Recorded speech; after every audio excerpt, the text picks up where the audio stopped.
heated up down in the kitchen, kept in here hot, and poured in to make tea.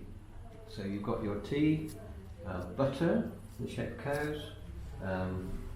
This is breakfast, obviously, so meat, bacon, bread rolls.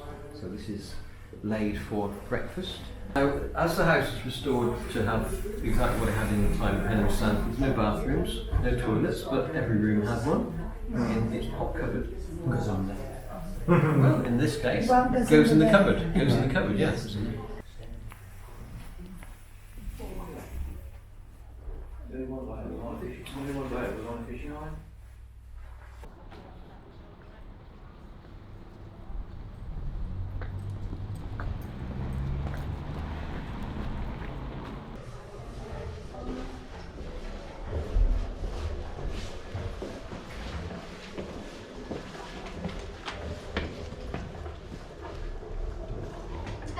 Hello.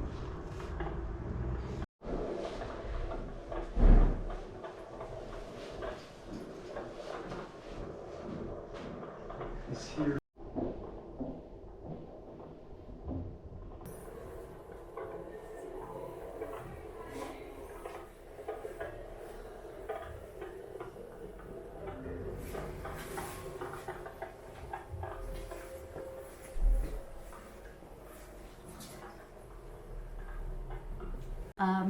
This is an original kitchen. All the gaps are original. The bread oven on the corner, the range to cook all your meats and everything, and the cooker in the corner, which would boil the hot water for washing up and things like that.